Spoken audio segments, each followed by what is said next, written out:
is indeed noted. Next, we'll turn it over to Ms. Lantsman. Ms. Lantsman, the floor is yours. Thanks very much, and I'm sure that the voters of St. Catharines will have better days ahead instead of listening to that diatribe. But on the motion, on the actual substance of it, it seems that the Prime Minister's environment minister, radical environment minister, has announced an infrastructure plan. More soul-sucking traffic, more gridlock, and anyone who is driven through the GTA has come to expect that highways are gridlocked, they'll sit in traffic, missing productive time, missing time with their families. And it's the Liberals' radical environment minister who only wants to see this get worse. Not only that, we have a deputy prime minister who's just as out of touch. When she isn't being driven around by taxpayer-funded chauffeurs, she lives in a world that is separate from the reality of most Canadians, and frankly, from the reality of almost anybody on this meeting, on this call.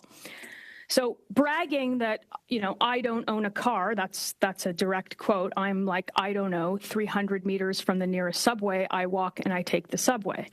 Here's the problem, though. Not all Canadians live on a subway line, and Canadians already send their tax dollars to Ottawa for road infrastructure. So when we have an environment minister who announces a new policy, then it's incumbent on a committee to study that and at least call the environment minister. That's exactly why we're calling the environment minister and his colleagues to appear before this transportation committee and to hold them accountable for the extreme and reckless policy positions that he has put forward. And in case the committee doesn't recall, like the member from St. Catharines, Mr. Biddle, was proud to run a victory lap, it is his history of activism that in 2001 had him arrested and charged with mischief for scaling the CN Tower as part of a Greenpeace stunt.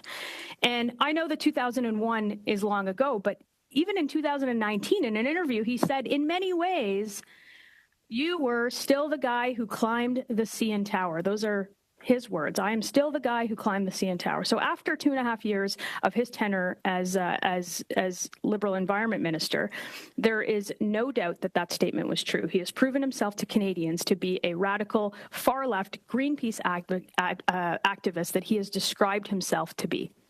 And his actions as Environment Minister haven't made any constructive change or positive steps towards protecting the environment, balanced with the reality that Canadians face to navigate the high interest rates driven by deficits and inflation, and of course the carbon tax that this government continues to impose on everyday Canadians. Rather, he has sought to divide, virtue signal, and implement an extremist agenda at each point of his tenure. He has doubled down on the punishing carbon tax that certainly doesn't work and that floods the government coffers with hundreds of millions of dollars that makes Canadians poorer and not richer. He's got an effective ban on fossil fuel development at a time where Canadians, and frankly the world, needs our natural resources more than ever. And the latest, announcing that the Government of Canada will no longer build any roads that connect our communities, that drive economic prosperity for millions across the country, and frankly are the only way to get goods and people and everything else from one place to another where they are not 300 meters from a subway or have the transportation networks that are required. We've got broken ports in this country. Frankly, ports that come up as last on any list of efficiency of getting goods into the country.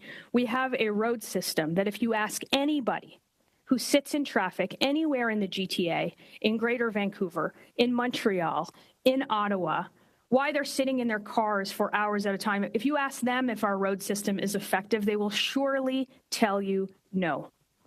And so to see this environment minister, this radical activist environment minister, tell Canadians from coast to coast, tell premiers and tell mayors that they're no longer funding roads, I think this committee ought to hear directly from him. I think that he needs to answer to Canadians. That's exactly why we've brought this motion here today.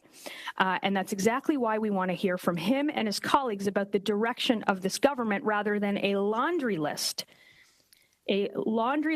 of how government policy hasn't changed, despite the fact that the government has announced a change in policy. You heard it directly from the words of the Environment Minister. So rather than playing defense for the radical Environment Minister, I think the Canadians ought to hear him at this committee.